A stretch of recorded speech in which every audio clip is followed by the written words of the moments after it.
is Ryan Miller, and for the past 15 years, I've helped hundreds of people to raise millions of dollars for their funds and for their startups. If you're serious about raising money, launching your business, or taking your life to the next level, this show will give you the answers so that you too can enjoy your pursuit of making billions. Let's get into it. Does it not feel like most gurus are hiding some of their very best strategies? Well, my next guest is certainly not. Join us on this week's episode of Making Billions as my next guest walks you through how to find and fund real estate assets like a pro. All this and more coming right now. Here we go. Hey, welcome to another episode of Making Billions. I'm your host, Ryan Miller, and today I have my dear friend, Dustin Heiner. Dustin is a real estate investor and founder of Master Passive Income. His expertise is in helping investors and fund managers in the alternative asset space to make passive income from investing into real estate. So what this means is that Dustin not only invests in his own deals, but he specializes in helping people to build real estate businesses that make 6 to 7 figures in passive income. So Dustin, welcome to the show, man. Hey, Ryan, thank you so much for having me. I really appreciate it. I really love that fact that, well, number one, I'm successfully unemployed. And hopefully everybody listening to this, they're making billions. At least that's the idea, is to get to making billions. Successfully unemployed is where you're not working for somebody else, but you found another way to make money. And so like you said, 100%. And I love being able to come on podcasts, talk to great people like you, but literally just share as much as I can about how people can actually make wealth by investing in real estate. So thank you so much for having me on the show. Yeah, man, it's so good to have you. We've been very fortunate to be in the top 2% in the podcast world. And literally just yesterday, I got notice from my team that we broke into the top 10. So we're number 7 in the US for investing podcasts. So we're very happy about that. Our fans are certainly lifting us up, and it's certainly an honor to be numbered with that. And it's all because of incredible guests like you. Well, congratulations, man. Thank you. Yeah, it's been awesome. And before we jump into all that stuff, I'm just curious, like, how did you get into investing in real estate and becoming uber successful that you are today? Yeah. So I definitely started like most people start. We go to school because we're taught this plan from the very beginning. We go to school, get good grades, and then you get into college with that good grades and probably get into thousands and thousands of dollars into debt. And then you get a piece of paper after you graduate from university or college, and then you hopefully go get a job somewhere, a quote unquote career, then work 40 plus years of your life and hopefully retire at 65, 70 years old and retire on 40% of what you managed to save that entire time you're working that JOB. I call it the JOB. It's a just overbooked job. Well, I'm following that exact same path. And I get the most stable, secure job you can ever get. That is working for a local county government in California doing technology. California is not going away. Taxes are not going away, and government's not going away, as well as technology. Well, I'm doing that. But at the same time, with that full-time job, I had bought one rental property. That one rental property made me money while I was sleeping. And I thought, my goodness, this is the easiest money I've ever made because I didn't do anything and I made that money.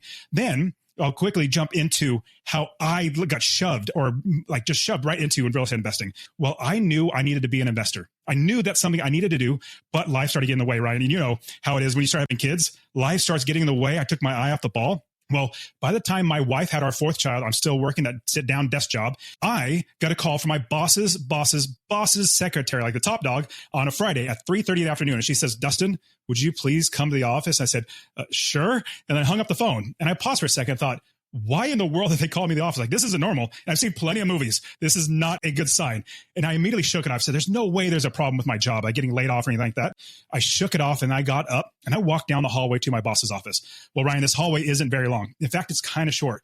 But every single step I took, it felt like the hallway got longer and longer and longer. And it felt like my feet became lead bricks because the concern and the weight of potentially losing my job was starting to crush down on me. Well, I get down that hallway and I turn the corner. I see my boss's door. His door's closed and I see a secretary there, super sweet, nice old lady. She says, Dustin, would you please have a seat? And I went and I took my seat and I started thinking about my life. All this time that people told me to do this quote unquote path, the career path, if I get laid off right now, did I just waste my life doing this? And then I thought, if I don't make money for my family, does that make me a failure as a father?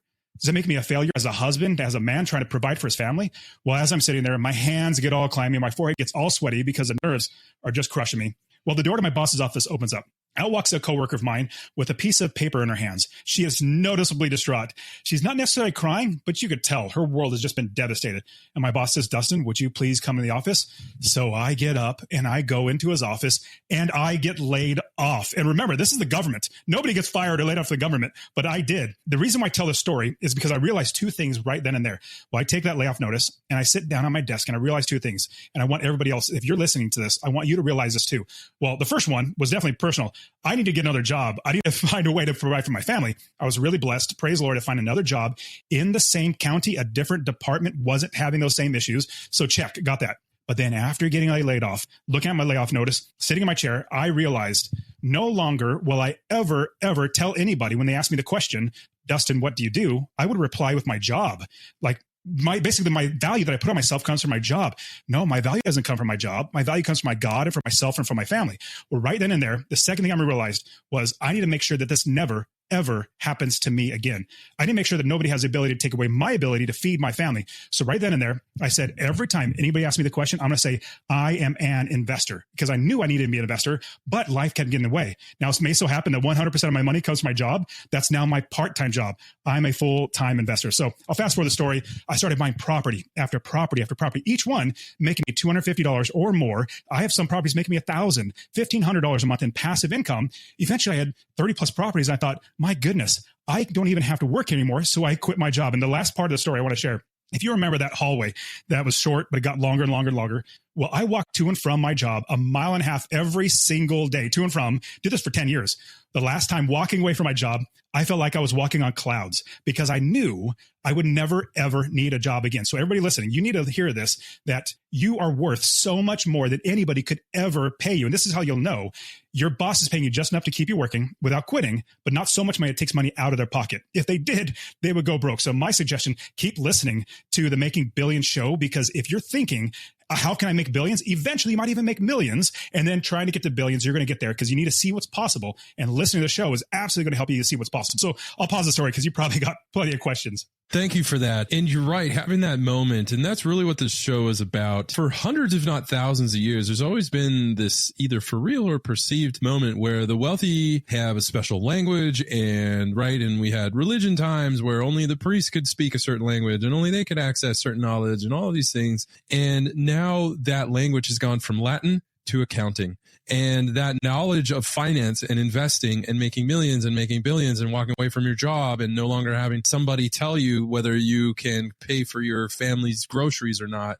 Now this show and the mission on that, I've never said this live on the air, but I am today, is saying the mission of the show is to give you that language. Is almost like Prometheus, right? Bringing the sacred fire to everybody else is to say, look, this doesn't have to be a special language. This doesn't have to be special tactics or special math or special accounting that only billionaires understand. So there's guys like myself and Dustin and all of our guests who've dedicated ourselves to say, hey, we could teach you this stuff. We can teach you this language of business that will help you to get back on your feet, to create opportunities for people, and to live in a way that you deserve. So that's what the show is all about. We got fund managers, we've got investment bankers, family offices from over 100 countries in the world, and a lot of people starting up. You were a beginner, I was a beginner. So I'm just curious, from your perspective, what are some of the ways that beginners in your industry can get some early points on the board? What would you tell someone? Well, definitely. And with my having done it myself many, many times, in fact, I invest in Ohio, Texas, Arizona, Indiana, Tennessee. I think there might be one. It might be Missouri. I think we have one in Missouri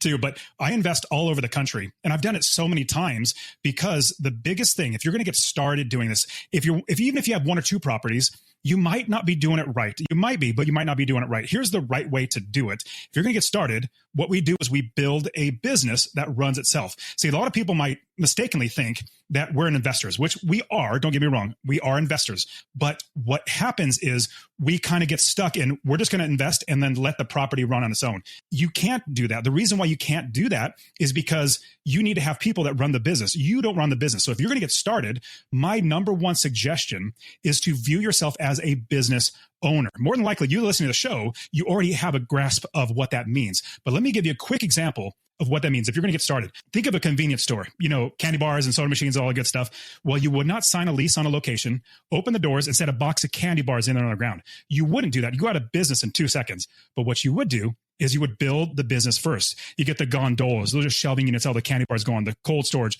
countertops, cash registers, bank accounts, insurance, employees, everything in the business before you buy any inventory. Same thing with real estate investing. We build the entire business, find the right location, find the right people to run the business. And I can give you more in detail how to do this. Again, give you a big, broad overview. But once you find the location, find the right people, and you hire the right people in the business, then you buy your inventory. My inventory is properties. And because of that, I also look at my business as a passive income business. Now, a lot of people, if you have a lot of extra money, you might be able to park your money and hope for appreciation, or just say, I'm just going to let it sit there and not make money. Well, you should not do that. Here's the big reason why.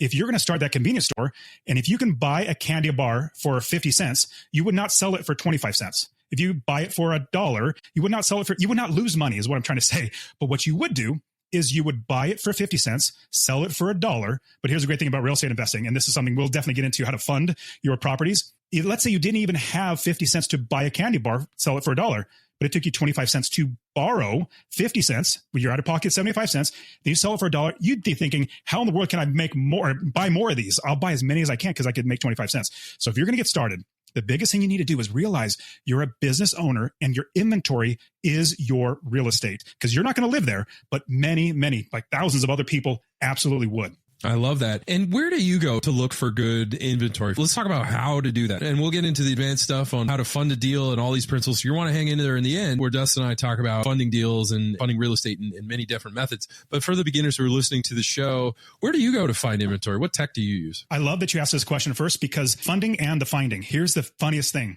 This is the same question that I get all the time on social media, my YouTube channel, my podcast, even my coaching students. They always say, how do I find properties and how do I fund properties? If you're listening to this, you need to realize this. Those are literally the last steps. Those are the easiest parts. You might be thinking, it's kind of hard to do. No. Trust me. I've done it personally over 30 plus times. Plus I've coached hundreds, if not thousands of students to do this. This is the easiest part. And this is how I'm going to show you how it's really, really simple. The harder part is finding the right people to build the business. Let me quickly say, let's say you bought a property. You found a good city, you bought a property, and then you go and you try, first you spend thousands of dollars to buy the property, then you spend thousands of dollars to fix up the property, and then you find a tenant, and then you hopefully try to find a property manager. Well, I've had this countless times where people call me or talk to me and say, Dustin, I did everything those quote unquote gurus told me to do, but I called property managers and they said they would not manage the property because they'll get shot there. Like, well, you no longer have an asset. You have a liability now. How much better, instead of calling a property manager and saying, hey, property manager, I bought this property. Will you manage it? Instead, because you're hiring experts, you call the property manager and you say, property manager, I'm looking to buy this property. How much will it rent for? What's the vacancy factor? What's the clientele like? Will you manage it? And if they say no, then you don't waste your time and money. You don't buy the property. If they do tell you, hey, it's a good property, here's the rent, then you know what you can offer. So when I'm talking about finding properties, first have to make sure that you're having the experts tell you what's a good property. That's the biggest thing. Almost any city in America, or like even in Canada, I know some people invest in Canada as well. I have students that invest in Canada. Actually, I have students invest in Switzerland and anyways, lots of other places, but especially in America. I have so many people that literally we have like, I can't even count how many cities, because every city is going to have good areas and bad areas. I'll tell you right now, the best places to find and the best software to use right now that I've seen is two things. Either Zillow. Zillow is really good because you see a bunch of red dots on there. You just big map of America, you see a bunch of red dots. All those dots are pieces of inventory that you could potentially buy. Same thing with realtor.com. So here's how you do it. You zoom out. Let's say you want a specific state. Let's say Tennessee. Like in Tennessee, I want to start investing here. Okay, well, let's start with a big broad view and looking at all the entire city, all the different cities in that state, and then look for pockets like Nashville. You know, there are going to be tons of dots all over there. Knoxville, there's going to be tons of dots there. So we start zeroing in to a city that has multiple dots in the criteria that you want to have. Here's my suggestion: a cookie cutter type home, 3-bedroom, 2-bath, 1,200 to 1,500 square feet, ones that everybody either wants to rent or buy, but it's not too big that you got extra walls to paint, extra toilets to fix, and it's not too small that families don't want to live there. So if you're wanting to find properties, remember, this is the easiest process to do it. We find a good city that has lots of inventory, right price point, a little bit lower so we can rent it for more and make passive income. And then we hire the experts who then we say, hey, property manager, a realtor just sent me this property. Tell me how much will it rent for? Tell me, will you manage it? All that sort of stuff. So if you think about finding areas, it is very, very simple. You find the inventory, make sure there's a lot of properties, and then drill down. Once you find a good city, then you find the property managers and realtors. And we'll get into everything else about how you can find more properties. But there's so many great ways to get properties. I literally don't work anymore finding properties. I have people sending me deals, countless. Every day I wake up in the morning, drink coffee, go to the gym, then come home and look at my email and see all the properties being sent to me. Oh, man, I love that. It's one thing to get all the inventory and get all the right people, and absolutely you need to do that. And that's a great way to get kind of that fast, early, quick wins. So the upside. Now let's talk about the downside, some rookie mistakes. What are some areas that you found that maybe you can advise people who are starting out to just avoid blowing this up? So more than likely, you will never hear this from anybody. I've never heard anybody say this, but here's the one big mistake, especially for your audience, Ryan, making billions. Most likely, they're going to have some money that they're going to need to place somewhere that's going to store as a value in that one property. I'll give you a couple more, but here's especially one. If you have more money than say $10,000, $20,000, let's say you have $100, maybe $200,000, $300,000 to start investing. You'll never hear anybody say this, but I'm going to tell you this because I'm a coach and I'm an investor. You need to make sure you do not waste your money. Let me give you an example how that's going to be wasting. If you only had $10,000, that's all you had, and you wanted to invest in real estate, you're going to fight for every single penny that comes out of your pocket. You're going to fight for the offer. You're going to make sure you buy it for cheaper. You're going to negotiate with a mortgage broker. You're going to negotiate with a title company. You're fighting for every single penny because that's all you have. When you have more money in your pocket, you might be thinking, well, it's only $1,000 more. Let's just go ahead and put, no, don't do that. You need to start from the very beginning as an investor, more so as a business owner. If you're going to buy inventory, you're not going to say, well, okay, let's just overpay for that. No, you're not going to do that. What you're going to do is you're going to make sure you get it and fight for every single penny. So that's the first thing that I want to see everybody listening to this realize, that number one. Number two, as we're thinking about investing in a specific city and then drilling down to a specific property, the problems that are going to come up is if you do not hire slow and fire fast. Remember, I talked all about building a business. That is the biggest thing. That's the big overarching principle you must do. If you don't do that, it's not going to go well. Trust me. In fact, the first property I bought in 2006, before the crash in 2008, and my property manager started stealing from me within 6 months because I had no clue what I was doing. I did not interview. I just said, hey, you got a pulse? Come here and manage all my properties and my money and everything. Bad idea. So here is what you need to do. Remember, we build a business, find the right people. Then we hire slow, meaning we first find property managers. Don't find realtors. I have students say, Dustin, I found a good city. I've got 8 realtors sending me deals. I'm like, whoa. You're putting the cart before the horse. Who would you get to manage those properties if you did buy it? I don't know. So those are last. We find properties last. What we need to do is make sure we can manage the business. So when we say build the business first, I suggest hiring after you've interviewed at least 6, maybe a dozen. You keep interviewing. And multiple interviews. Phone call is the only way to interview. Texting's not an interview. Email's not an interview. Call them on the phone because you'll absolutely be able to get a sense if they are actually trustworthy. Do you actually like talking to them? Do they seem like they know what they're doing? But you're going to hire them after you interview them multiple times and many different property managers. And then what you're going to do is you're going to rank them in 1, 2, 3, 4, and all down the list. The number 1 is the one you're going to go with. Then you're going to have multiple backups. The bad thing I've seen, I got stuck with this too. You find one property manager, you think they're good, but then they turn out to be bad. And then you don't have a backup to actually just say, hey, they're screwing up. Come take over my property. So those are the major things that I see as you're getting started. Those are some hurdles that you're going to have to get over. You hire slow, but here's the other part of this statement or this quote. You fire fast. As soon as you find somebody's not doing right in your business, remember, you are the best person to spend your money, not somebody else. They're not going to care nearly as much as you. So if they start screwing up, we fire them very fast and get the second person or, the next one in line that we have as a backup right into the business. And I love that. Thank you for watching. If you've made it this far, we must be friends. So don't forget to like, subscribe, and click that notification button. Now, let's get back to the show. Stay with us. We'll be right back. AI is changing the game of business. Will you be on the winning team? I'm Jordan Wilson, the host of the Everyday AI podcast, and your coach to help you learn the X's and O's of AI. Artificial intelligence isn't just a new player in the game, it's a new sport altogether. So if you don't quickly put AI into play, your competitors will run up the score. I've spent my whole life building winning teams, from coaching basketball to working with big players like Nike and Jordan Brand. My next move? helping you win with Everyday AI. Listen wherever you get your podcasts or on everydayaipodcast.com. Let's tap into AI together and put points on the board.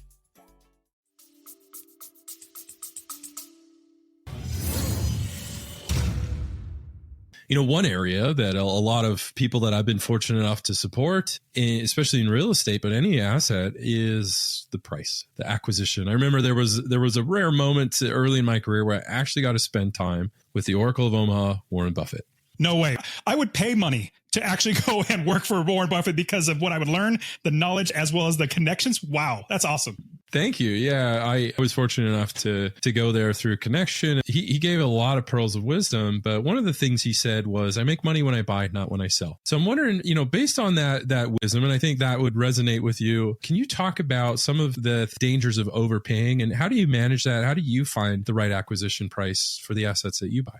Yeah, great question. So I 100% agree. You make your money when you buy, and then you realize it when you sell. When we invest in real estate, so amazing. We actually make money in 6 different ways. And I'll quickly once I get past this, I'll help you understand how to actually buy the purchase price to be the right purchase price. Now, we make money in 6 different ways when we buy one rental property, and you can rent it out short term and make $2,000 a month. You can rent it out long term, make it $500 a month, however you want to rent it. But this is buy and hold. So we make it money in 6 different ways. Number one is passive income. We don't buy a property unless we can make money in passive income. That's where we make money every single month. Another one is equity capture, which goes exactly what you're saying. We buy it for less than it's worth. We do not overpay for a property. We buy it for less than it's worth so we can capture that equity. Another one is forced depreciation, where you fix it up, put some money into it, and make it worth more than you fix it up for, as well as then some. Market appreciation, we just know over time, markets go up, the economy goes up, as well as our properties go up. Then we have tax benefits. I love the tax benefits like depreciation. If you're making a lot of money right now, and more than likely, you listen to the Making Billions show, you're making a good amount of money, you need depreciation. If you have not experienced the amazing blessings of depreciation, you're so missing out. Jump on that right away. So tax benefits, and then mortgage buy down. The tenants pay for their mortgage, the taxes, the insurance. I don't pay my taxes, my interest on my mortgage. I don't pay my mortgage payments. I don't pay for my repairs. I don't pay that stuff. Like, I don't have to get a job to pay for that. I don't have to get a job to pay for my property manager. That's an expense that I incur before I buy the property, and I know it's there, and then I rent it for more. So our tenants pay for all that mortgage. Now, talking about the equity and how we actually buy it at a right price. What it comes down to, the right price for the home is your expenses subtracted from your rents is passive income. And I suggest, if you're doing long-term, a minimum of $250 a month. Midterm, which is like 60 and 90 days, short-term stays, those are higher. Short-term should be at least $1,000 per property that you should be making every single month. But here's what you got to look at. You told your expenses. Well, what's one line item in your expense? It's your mortgage payment. If you are calculating all of your expenses and your expenses are higher than your rent amount, well, number one, your expenses are too high. We have to figure out how to lower those. Well, you can't lower taxes. You know, you can't do that. Maybe insurance, maybe by $50, $100, maybe at most. That's not a lot. There's very few expenses you can cut. But what you can do is lower the price of the home. Depending on your interest rate, your monthly payment is going to be a certain dollar amount. The way to get that lower is either lower your interest rate or lower your purchase price, your offer price. That's how we figure out what is going to make us money. If you've heard of the book, Profit First, love the idea. You basically bake into your expenses a line item of your profit. So whenever I buy a property, I make sure if I'm going to buy a short-term property, I'm making a minimum, a line item is $1,000 profit that's going into my pocket before I even buy the property. So I know I'm going to make that no matter what. It's an expense item. So that's what I suggest. You make sure that your mortgage is low enough so that your passive income is high enough. Brilliant. And so those are the dials that you can operate on. So based on what you said, if you're not able to get the right price on the first offer, we got to start tweaking some dials. So either you collect a higher rent or you drop your mortgages or somehow your expenses, whatever that is, until you get to that right cash flow. So if you're looking to say, okay, for this to make sense, I got to make at least $500 a month or $1,000 or $5,000, whatever. We got to say either I charge more or a combination of all, but we got to get this right because, like we said, you make money when you buy. You're absolutely right. The one thing I've heard, even like social media, be careful who you follow on social media. They might lead you astray. But somebody said, well, just start charging more in rent. Well, that is kind of true, but it's not. And the reason why, let's say you could only sell a candy bar for $1, but you said, I have to charge $5 because I bought it for $4.50. So I have to charge $5. Who's going to buy the candy bar for $5? Nobody will. Same thing with your property. If you build a business first, you ask your property manager, you say, hey, property manager, how much can I rent this for? And they say, well, short term, it's going to be $3,000. Long term, it's going to be $2,000. And they give you the criteria. Well, that is all that you can do. You can try to get, like, if it's short term, you could try to eke out to $3,200, $3,300, $3,500. You're probably not going to get it, especially long-term properties. Long-term, the rate is very similar around the entire area where you're investing in. And so those are dictated. If your property manager, remember, you build a business, they are the experts that do this for you. If they tell you this is how much you can rent it for, do not say, well, I'm going to try to rent it 10, 20% more just so I can. No, it's not going to work. Trust me, you're going to fall on your face if you do that. Absolutely. And so you turn the dials to get the price right, but make sure the dials you turn are not in the red zone, because yes, supply and demand eventually will come for us all. And so there's a market price and the invisible hand will move that. But if you're trying to move it too far, it's going to be a tough sell. And so making sure that you turn the dials with the market prices in mind. So obviously, a candy bar, you got to sell it for $5. That's not the market price. No one's going to pay that. So obviously understanding that, and it goes back to your earlier point, make sure you have the right people around you, the right professionals who could tell you, Dustin, Ryan, whatever, that's stupid. There's no way you're going to be able to charge that price. The most you can charge is this much. If you still need to squeeze some profit out of it, it's not coming from higher rents. You need to start working on either your monthly expenses or get just a better rate or a different mortgage or financing package. So, but either way, those are the ways that we can work on and just zero in on making money when we buy. I love that. I'd love to just transition into, where's the smart money going? What's going on in the market right now?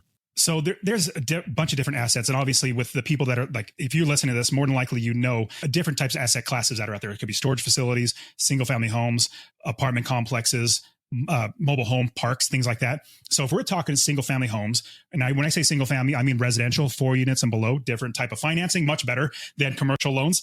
I love those. But the Midwest is absolutely fantastic right now. If you look at all the Midwest, getting down to the Carolinas are actually pretty good too, some spots. And into Florida, I have lots of students. In fact, I just had a group coaching call with my students last night. And I was surprised because we're spread all over the Midwest, lots of different areas. But a lot of my students on the call were actually investing in Alabama, in specifically Birmingham. So it's Birmingham, and they're buying properties right now. In fact, one of my students just literally got, I think it was like almost $400 a month in passive income from a long-term property in Birmingham, Alabama. And so if you're looking all over the Midwest, great properties for rent, lower prices, higher rent, which means you get more money in passive income.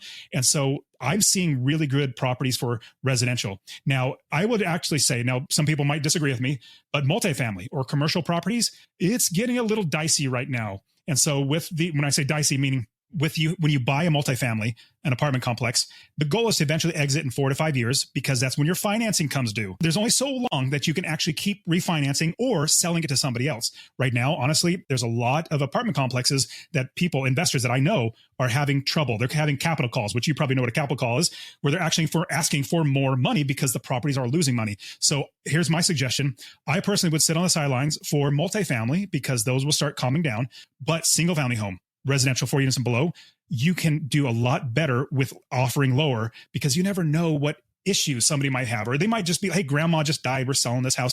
You have no idea what's going to happen. So storage facilities are doing not as good as they were about 3 years ago. They were doing really fantastic. They're tapering off a little bit. Mobile home parks are doing great, but especially residential 4 units and below, you buy a fourplex. Oh my goodness. That's just a cash cow, because you have 4 units making you money. I love that. So where do you see the market going? You hear a lot of things about short-term rentals, aka Airbnb and the likes. Where do you see the smart money going? What do you see on the horizon? What's around the corner? Stay with us. We'll be right back. You may know that you can achieve success by finding someone performing at the level you want to and just do what they're doing. What if you want to get into business and create real wealth for yourself and your family? A franchise might be exactly right for you. Listen to the Franchise You podcast, where every episode has a different franchise success story, with each person sharing their unique personal history and valuable business practices. Who knows? You might discover your pathway to success on our next episode of Franchise You. Well, definitely for short-term rentals, I see a rude awakening for these short-term rentals. So since 2020, you've had a lot of people come on the scene, TikTok gurus and Instagram gurus say, hey, I bought 2 properties. I'm making thousands of dollars a month in passive income. I've literally quit my job. But here's the downside of what's actually happening. This is what's going to happen eventually. We had so many people that overpaid for properties because they thought, all I got to do is rent it out 28 days out of the month at a certain dollar amount, and then I'm going to make money in passive income. Well, as the economy starts to get a little shaky, people are going to start traveling less. And it seems like the economy is not doing the best, especially with inflation being very, very high. So I see people that have overpaid for properties, short-term properties, because they were counting on a lot more income. Well, what's going to happen is, let's say they don't get it filled. Maybe they have to lower their price. Here's another thing. Too much inventory on short-term on Airbnb, which means there's so many more competition out there that brings your prices down. There's more supply, less demand, prices come down. So these people who have way overpaid for properties, hoping to short-term rent them, they're going to be stuck with a mortgage, a huge, let's say they bought $1 million property, which I know some people who have, or I know, personally know people who have, but lots of people have done that already. They're going to have a huge mortgage payment that they're not going to be able to pay, and then they're going to foreclose. Now, here's another thing. We saw in 2020, all the way through 2023, long-term properties, the rents were skyrocketing, like going up 20 and 30%. And I made so much more money in the last 3 years, increases in rent because of how much long-term properties have gone up. Here's the reason why. It's because there's much less inventory than in 2019. Inventory for long-term properties. Guess why? Because everybody bought those homes to do short-term. So those properties are off the market as a long-term property. Now they're short-term. And so that makes rents go up because there's no properties to rent. Now, what I'm seeing is a glut of Airbnb in Arizona. I live in Phoenix, Arizona. In Phoenix alone, there's like 70,000 Airbnbs. That is so much inventory. There's going to be a rude awakening, in my opinion, especially with interest rates being really, really high. People are not going to be able to buy the property that they overpaid. Somebody else overpaid, and they were hoping somebody else would come and buy it from them. It's going to be really hard for them. So that's what I'm seeing in the short-term game. So here's one quick suggestion. If you're going to do short-term, I tell this to all my students, and I just take that back. I was supposed to close Monday, but I'm closing next Monday on a property that's short-term. I can long-term rent this and still make passive income, or I would not have bought that property. I'm not buying it just, I have to short-term rent it or I'm not going to make money. No. Let's say everything fell apart. I still can long-term rent it. I think I can make $300 or $400 a month in passive income with long-term rent. So if you're going to buy short-term, make sure you could long-term rent it before you even think about doing short-term. And if you can, then it's just gravy on top if you do short-term. I love that. It goes right back to, unfortunately, some people overpaid and all they could on short-term with short-term thinking and says, well, as long as I can get those short-term high juicy rental rates, then I'm good. But what if you can't? And I think that's what you're saying, Dustin, is to say, but what if? Have you considered, just like we did in the beginning, the upside and the downside, have you considered the downside? Have you considered, what if it doesn't go according to plan? What are you going to do? And the answer is, I'm screwed. If I overpaid, I'm no longer able to hold on to this property at market rates at long term. Well, now you got an issue on your hand, and now you've turned an asset into a liability, which kind of is the opposite of what we're trying to do here. Nothing wrong with short-term rentals, but there's definitely something wrong with overpaying and not having a contingency backup plan should risk occur. Oh, absolutely. Because I started investing in 2006, started buying property after property. In 2008, I was worried. I was like, what's going to happen? Like, the economy is going bad. And when I got to start losing money, I thought rents would come down. They actually went up because sadly, what happened was when people had to foreclose on their homes, sadly, they lost their home. But what does that make them now? It makes them a renter. So the demand was skyrocketing because there were so many more renters now. And so the last 3 years have been an anomaly almost. Like prices in Arizona, Phoenix, some homes have like 50 and 75%, maybe even 100% increase in the appraised value, which is just unheard of. It's just absolutely crazy. And what I'm seeing that if we have this price that is just so high, increased, well, people have in the last 5 years, they've only been investing in an up market, in a booming economy, because honestly, I believe the Federal Reserve has been just pumping money into the system, which makes everything go up. But what's happened is people have only invested in the booming market. Well, I invested back in 2008 and I saw hotels in America. We had so many hotels almost either go bankrupt or literally almost about to go bankrupt because nobody was traveling, because that was a down economy. The last 3 or 4 years, we had so many people buying all this stuff because it's a booming. It's always going to boom. I heard that back in 2008. I learned. I'm a tribute to Warren Buffett, but I'm not sure if it is. But it's when people are buying, you need to be selling. And when people are selling, you need to be buying. Same thing. I love that. So now, whenever somebody's buying, I'm not looking to buy, I'm looking to sell, and vice versa. I love that. Yeah, it's be fearful when others are greedy and be greedy when others are fearful. So there you go. Phenomenal work. So make sure you have a contingency plan and don't overpay just because you think everything's going to go. So I believe it's called recency bias. We did a show on the 23 cognitive biases that have all failed investment decisions. So that's an oldie but goodie. So an OBG. Moving forward, let's get into the good stuff. Folks, if you listen to this show for a long time or even a short time, one of the things you're going to learn is that the guests on the show, right at the end, always leave behind a competitive advantage for you. So, Dustin, I'm just curious if you have 2 or 3 competitive advantages you can provide to people who are looking for, whether it's basic or advanced, what are some competitive advantages that you can give to people from your knowledge? A big one, I have students come to me and ask me, well, Dustin, how do I fund? How do I get financing for these properties? I have $10,000 or $20,000. I have $50,000, whatever it might be. They say, this is how much I have. Should I do this or this or this? Meaning, should I use it as down payment? Should I use it? Or they add these ors in there, like, should I or this or this or this? I tell them, get that word out of your brain. What we need to replace it with is and. And when I say and, the reason why I say and is because no matter how many deals you're going to get, let's say you put in, because I suggest all my students, and I'm going to get into the next one, how we find deals. We put in lots of offers.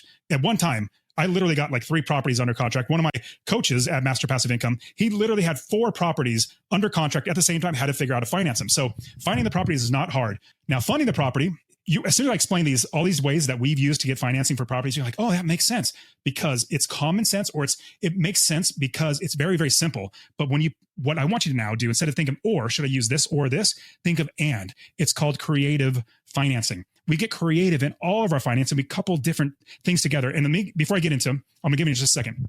Imagine you're a carpenter, building houses. They have a tool belt with tools inside their tool belt. Well, every type of financing that I'm going to give you right now is like another tool that goes into your tool belt, because whatever the job is or whatever the deal is, you're going to take out a specific tool to fix that deal, that problem. Or it might take 2, it might take 3 or 4 or more.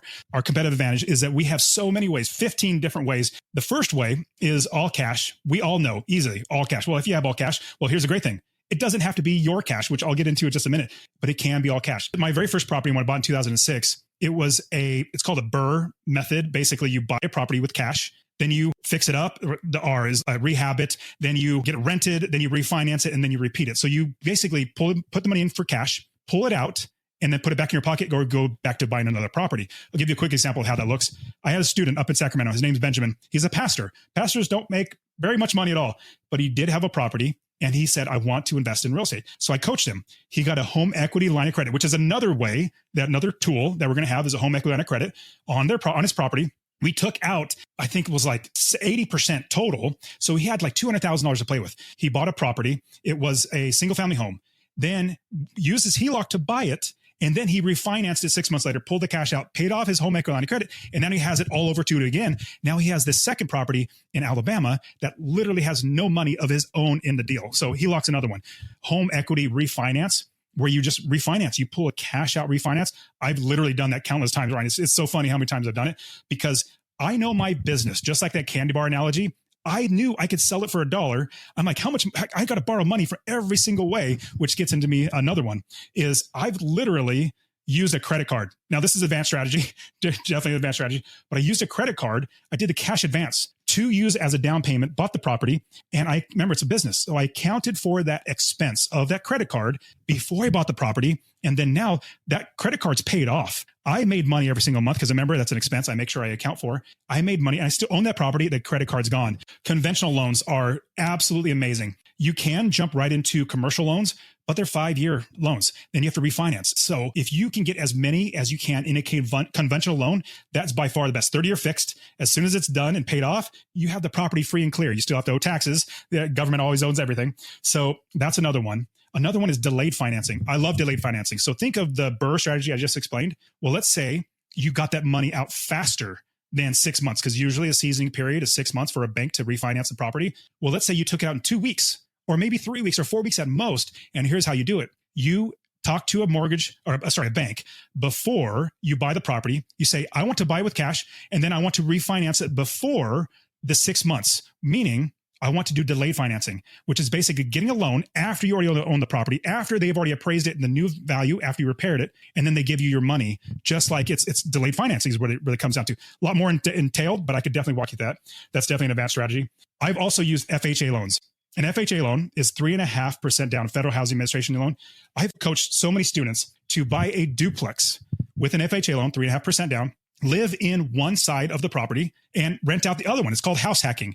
You rent out the other one, and more than likely, that tenant is going to be paying your entire mortgage. It's so awesome. So FHA loans, low down payment, which helps you to then buy more properties. DSCR loans. This is terrific. This is really, really new. Like for me, back in 2006, I wish these were out because I would have bought a lot more properties. But a DSCR loan is a debt service coverage ratio loan. Everybody remembers buying their first house. If you bought your first house, they look at your income. How much money do you make and will you pay off the loan? A DSCR loan is totally different. They look at the property. Will that property pay back the loan? Is it a good business sense? Well, if it does, if you buy it right, then you'll be able to use a DSCR loan. It's in your LLC or your company's name, not in your private name. DSCR loans are fantastic. I've used hard money loans. Hard money loans, it's not like, you go to a mobster and get hard money from them. They'll break your legs if you don't pay them back. It's not like that. It's basically an institution, not like a bank, but they want to turn their money very, very fast over. I've used that, and my students, we use it all the time to get into a property. Because remember, we buy a property with all cash, but it's not our cash. We use that money, hard money, to buy the property. And then we use delayed financing to refinance it, pull that cash back out, none of our own money in the deal, pay off the hard money lender. And then now we have another property. Here's another one. Private money loans, similar to hard money, but it's not an institution. It's not a company. You go call your grandma, your aunt, your uncle, somebody like a gym owner. You talk to people you know. And remember, at the very beginning, I started telling everybody that I'm an investor. Well, in doing that, people know me as an investor. They want to invest with me because I'm successful and employed. They're like, well, how did you do that? Well, I invest in real estate. Well, that's interesting. Tell me more. Then they might say, well, that's a lot of work. I would just love to, just invest money like that. Well, that's great. How about when I have a deal, I'll bring it to you and if you want to invest with me, we can do that. So that's private money. Love private money. Another great one. I've done this before. Portfolio loans. A portfolio loan is basically a smaller bank, let's say a credit union. They would have a loan on a property that they hold. That means it's their own portfolio. They don't sell it off to Fannie Mae, Freddie Mac. That's another way. Another way is a signature loan. You literally walk into the bank and say, I want an unsecured line of credit, just like a credit card, pull cash out. You're going to pay out a little bit of money, but remember, you're not paying the money. Your tenants are. You're already accounting for that expense. So a signature loan, just get money. It's unsecured line of credit. You can even do a bundle loan. I've bundled 4 properties together and took out one loan over all of them. And I could still, because it's a bundle loan, sell off each one individually. But I got one loan that bundled all of them together because I need a certain dollar amount in equity to pull out. Another one, partnerships. You partner with other people. Another one is subject to. You find somebody who's selling. They have a good interest rate. You say, hey, how about I take over making those payments?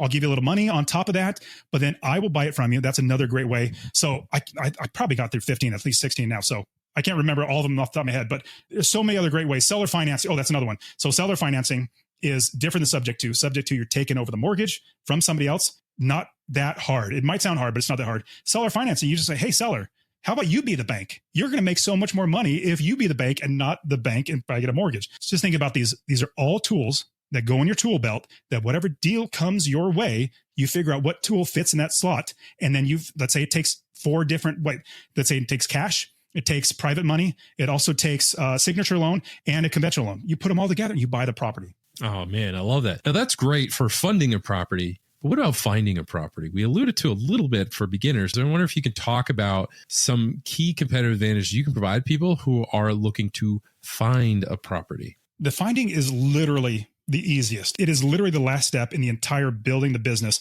because you might be thinking, well, how do I find one? Well, there's so many different ways, like the MLS, the multiple listing service. I mean, so simple. You talk to any realtor, and that's another way, is to talk to a realtor, and they'll literally just push a button and they'll start sending you all properties that come on the MLS. They don't do any work. They literally just push a button and they get sent to you. Now, here is, as an investor, here are some ways that a competitive advantage that I teach all my students and I also use. Number one is direct mail. So direct mail, like literally sending them a letter or a postcard. Or I've even done this. I've sent, one of those checks that you get from a bank that has like the kind of gray or black and white, like speckled on one side and the other side. It just looks like a bank check. I've sent that to people. It literally has, I would love to buy your house and here's the dollar amount. Obviously, it's not a real check. Call me if and it literally has the dollar amount on there. Call me if you would like to talk about selling your property. I've done that So direct mail is fantastic. Phone calling, texting, those are two different ways. Like they're actually totally different ones. You could text people. You could even do direct phone calls. If you own a house, more than likely recently, you've probably got a phone call from somebody saying, hey, are you looking to sell your house? Same thing. You might be getting texts the exact same way. But kid you not, the reason why they do it is because it works. We have no clue who's willing to sell their property. Now, I also tell everybody that I'm an investor. I tell other investors so they know. I say, hey, if you're ever looking to sell, if you know anybody that's looking to sell, let me know. I love to talk to them about it. You tell your property managers, ask them, do you know anybody that's selling? Title companies. I even had title companies say, hey, this property's falling out of escrow. Would you want to take a look at it? I'm like, absolutely. I have wholesalers. Wholesalers are like realtors, but they work a lot harder. Sorry if you're a realtor, you know it's true. Wholesalers work so much harder because they find the buyer and the seller, and then they put them together. So wholesalers are amazing. Now I'm going to give you, I probably shouldn't just for my students, but I'll give this to you. I'll give you a really awesome tip to find wholesalers. I've bought countless properties, at least 10, 15 different properties from wholesalers. I don't care that I pay them a little extra money. I'd pay a realtor the same thing, but they did all the hard work. I literally drink my coffee and watch my emails and just get properties. Here's a tip. Here's a huge pro tip to find wholesalers. You might be thinking, how do I find wholesalers? If you think of you driving down your neighborhood and you see on the telephone poles or electrical poles that say, we buy houses fast for cash. You've seen those they're called bandit signs. You see those. Well, that's a wholesaler. Literally call them up and say, wholesaler, put me on your buyers list. They'll say, yes, please. They're excited because they need more buyers because they're finding the deals.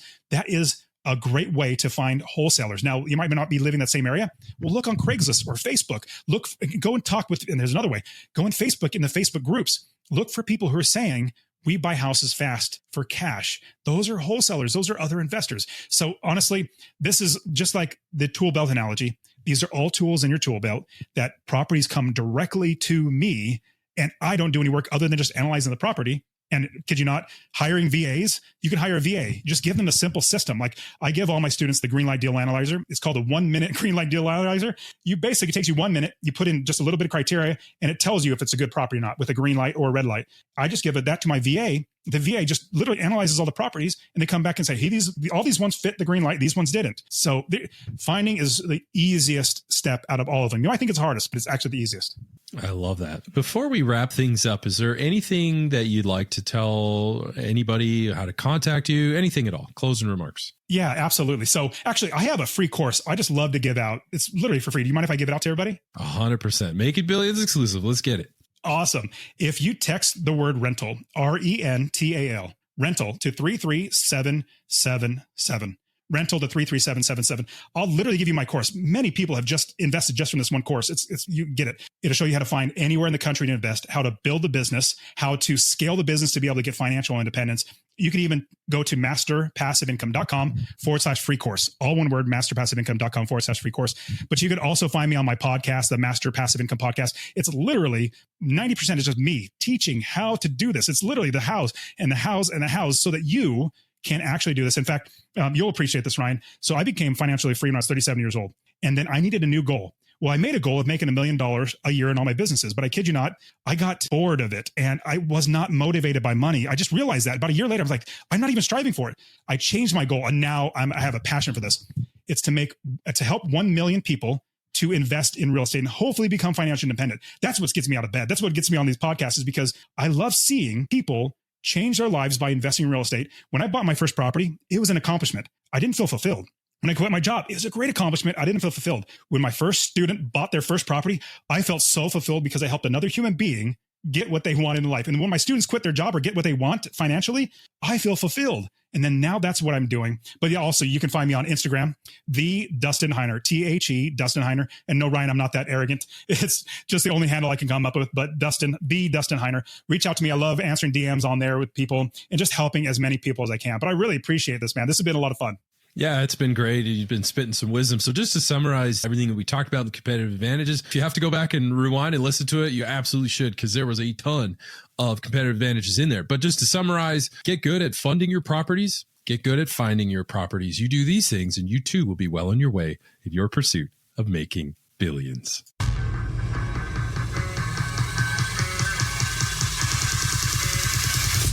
Wow, what a show.